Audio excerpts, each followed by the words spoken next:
Max here with Private Label Hero, and today I want to talk to you about how to create your own epic branding. So there's a lot of factors that go into branding. The most important is recognizing who your target market is and what types of brands they respond to. So when we take a look at someone like Porsche, if they're going to market, they're usually going to use a brand and a marketing technique and branding that is going to target people that say make over $200,000 a year, because that's who the target market is, or people that make even more than that. So the same ad that they're targeting towards those people that make over 200,000 probably won't do well if they targeted at people that make under 50,000. So targeting and your target market and your demographics are the most important part when it comes to branding. After that, there's a few other factors that really play a big part. One of them is colors. So certain colors work in certain industries. If you go into a fast food place, you'll notice their colors are bright red, bright orange, yellow. Those all are in a psychological way put there to make you hungry, to speed up the amount of time that you spend there. So McDonald's wants to get you in and out as fast as possible because they make money on volume. Whereas a really nice restaurant doesn't have that issue and is not going to use those bright, vibrant colors. So again, that was just a few examples. So today, I want to go over with you a great article I found that compares a few different brands and their branding and really shows how you can create your own epic branding from following these examples. So without further ado, let's take a look. I want to take a look at this website together and take a look at three different branding aspects. And these three branding aspects really make up a lot of will a brand be successful for who they're marketing towards. The first one is, who are they marketing towards? We have target market. So the target market is going to vary based on who the business is trying to target. The next is colors. What do these colors represent and why did this company use them? The next is tonality. Who are they trying to speak to and why are they using a certain tonality? Is it fun and playful? Is it serious? Is it classy? What tonality are they trying to represent? On the first one on here, you have Simple versus Bank of America. Simple, on the top here, is marketed more towards a younger millennial demographic. And the way we can tell that is by looking at how simple, straightforward, and to the point and clean and simple it is. It also shows someone using a smartphone. They know that that's their demographic, is a younger millennial generation, so they're showing the millennial generation using new technology. They also have a very bright colored pop-up button here. Again, suggests to me targeting a younger demographic. And with a younger demographic, you usually use brighter colors. Then we go down to Bank of America. Bank of America looks very classic and outdated because they're marketing towards an older clientele. That is who their target market of this branding is. This is their home page or their login page. And most people that are getting here, they're going to assume are an older generation because they're not using this is not on their cell phone, this is on a desktop. So then we go down to the next one. Prius versus Tesla. So Teslas tend to be much more expensive than a Prius. So Tesla is going after a higher end market. When we take a look at the comparison here, we see the Tesla ad on the top is very clean and simple, and their branding is, darker colors, classy, really simple and clean. They're going for a classic, mid to high level branding. They want to sell a premium product, so they gotta have a premium ad for the premium branding for the product. Now we go down to pretty much the polar opposite of Toyota Prius here, and they're really going after their target market is the value consumer that cares about the environment. So we take a look here.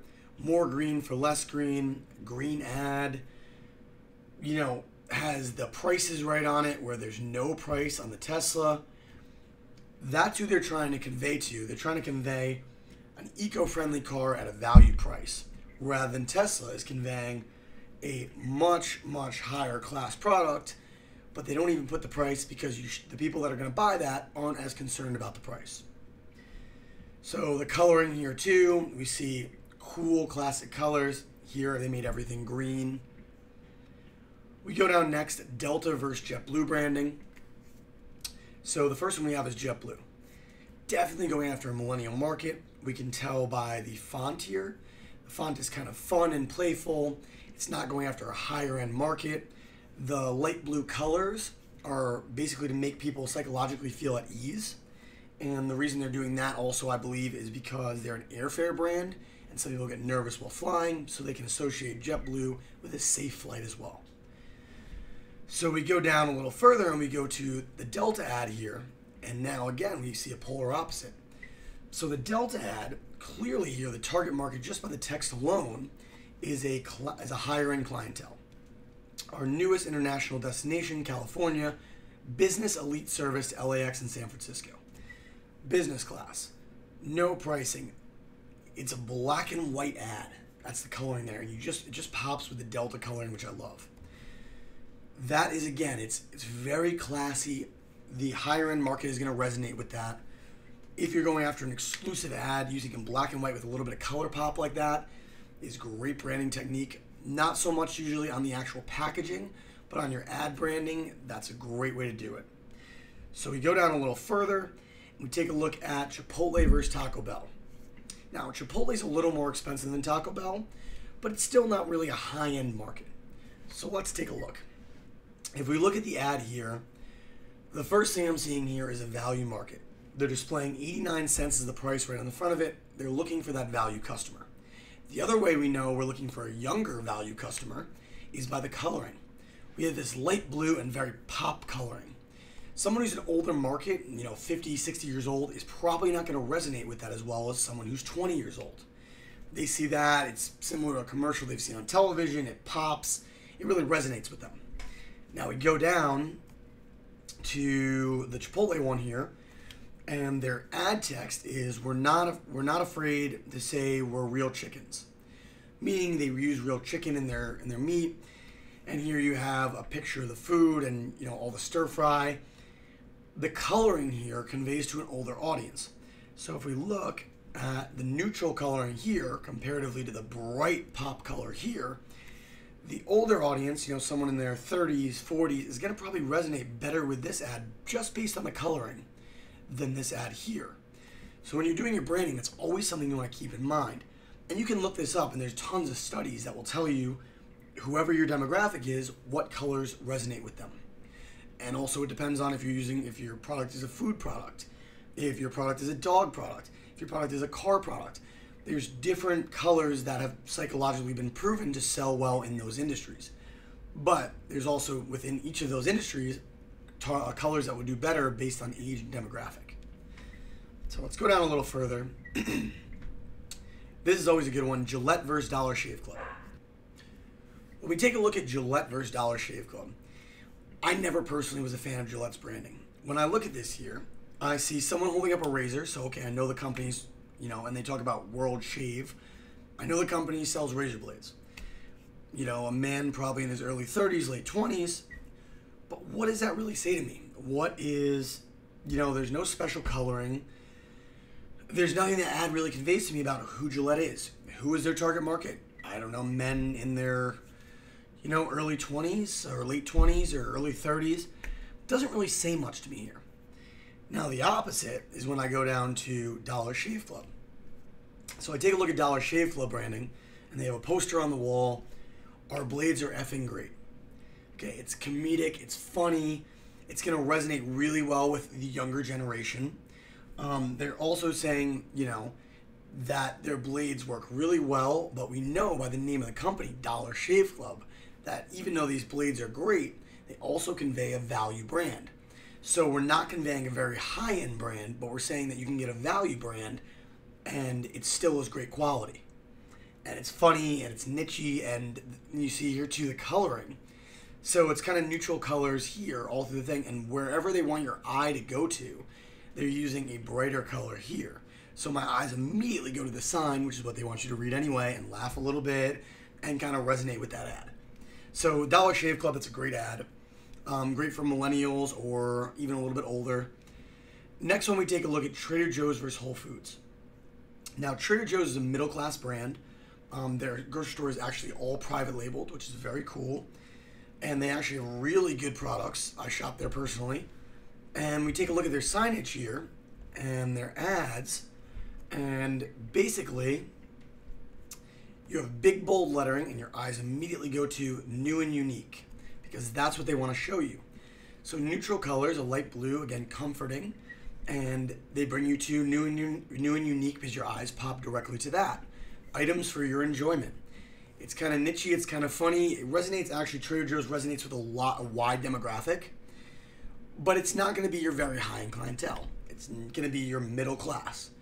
Now we go to the next one, which is Whole Foods, which is going after the higher-end clientele. The highest standards weren't available, so we created them. The first thing I see wrong with this ad is the text here is a weird text, number one. Number two, it's very thin lettering against a not-so-dark background. So when I look at this, I find it very difficult to read, especially on an internet ad like this. So when you're dealing with branding, you want to make sure that everything you have, like the Trader Joe's ones above, the Trader Joe ones above, I can read all this very well. You want to make sure that all of any branding you do is very, very easy and simple to read. It's one of the most important parts. If they can't read your branding, they can't see what your product branding is about on the shelf very easily from a bit of a distance, your product's not going to sell. So when you look at the difference in the ad here, Trader Joe's is very easy to understand who they are, what they are. And then I go down to this and I'm like, okay, so there's a guy walking in the field and there's a bunch of text. I can't read any of the bottom text. It's not a great ad. So you want to think about that when you do all your branding. Because remember, your branding plays across not only your packaging branding, but to your ads. Everything has to be congruent with what your brand image is. If your brand image is high-end, all your ads are going to be targeting high-end people. Same thing if it's a value brand, all your ads, are going to convey that value, and you're going to target that value customer. So the next one is Lyft versus Uber. Lyft here is showing two women in the car. They're trying to convey safety. They're young women. They're going after a target audience of millennials based on their advertising here. Their font is a big part that plays into this. It's friendly. It's cute. Again, someone who's 50 years old is not going to resonate with this font. They're going to turn away from that immediately. But somebody who's 20 is absolutely going to see that and resonate with it. So your font plays a big part in who you're going after as well. Times New Roman or whatever you want to use that's bold. There's a bunch of great bold fonts for online ads. Whatever your target market is, you need to make sure the font you're using resonates with that target market. So we go down to Uber after that, and it's completely the opposite. See how it's very simple font, very classic. They're going after, it's a black and white ad again, just like when we went up to here and looked at Delta, which was a black and white ad as well. They are targeting a higher end clientele. Arrive in style. The ad image is a man coming out of a nice car, a black car, and there's a guy that looks like he could be the chauffeur in a suit standing right there. Uber above it that's all you see is that, and then just arrive in style, and then a little subtext below. That is going after a very high-end clientele. The tonality is classy, simple, elegant. Again, that's what a higher-end clientele is going to resonate with. So whenever you're thinking about branding, you need to keep in mind the first thing is who is your target market. Once you figure that out, take a look at the brands that follow or buy your target market buys from those brands. Once you can do that, take a look at all the colors they use. Now, especially what's good is if you have something in your niche that all or majority of your target market buys from. Let's say, as an example, your entire target market buys from Whole Foods. Well, and you're selling a food product, a high-end food product. Go take a look at the branding that Whole Foods does for coloring, for text, and you can kind of mimic that because they've done a lot of research. They've done a lot of research into branding, all those big companies, and they do it well and they spend a lot of money on it. So you can go that route and follow what they did and get the same results or similar results that they got from all that research, and you didn't have to pay for all that research. So that's a great way to figure out branding for your company. And then really figure out what your tonality to your customer is. Is it cute and funny? Is it serious and, like uber classy and elegant?